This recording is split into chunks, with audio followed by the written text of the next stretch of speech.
has for the killing of bin Laden. You know, some of you will recall, I was nominated to be United States Attorney by President Bush on September 10th, 2001. And the job that I accepted that day from the President became significantly different about 18 hours later. And for me, it was also extraordinarily personal. My wife was 2 blocks from the Trade Center when the attack occurred. She had come through the Trade Center that morning with my brother, who was working down at the New York Stock Exchange at the time.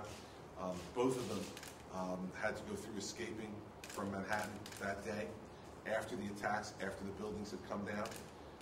And so this was not only professional for me in terms of taking over as the state's chief federal law enforcement officer in the immediate aftermath of that attack, but also personal as well, given the experiences and the fortunate experiences of both my wife and my brother being in Lower Manhattan that day.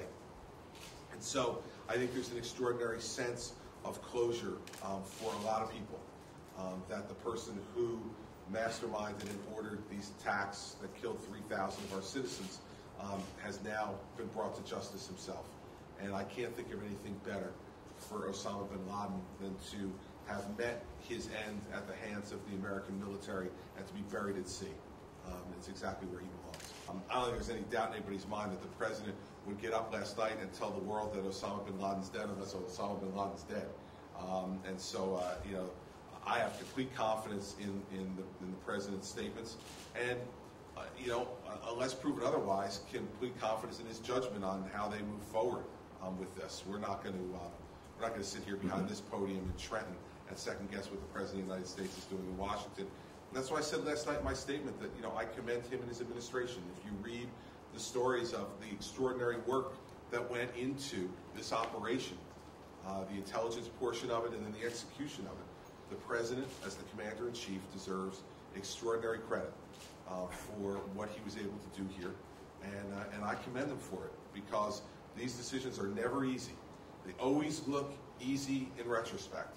When you're the person sitting in the chair having to make some of these calls, you recognize that these are really difficult decisions to make. He's putting, you know, men and women in harm's way, and you know, just as well as things went, they could have gone poorly, and then there would have been a whole chorus of second guessers out there who would have been second guessing the President's judgment in every step along the way. So if they're going to do that, then when it goes real well, like it did for our country last night, then the man in charge deserves the credit, and the President deserves the credit for doing really an extraordinary job. To the families and friends of those who perished on that day, you know, nothing's going to bring their loved one back.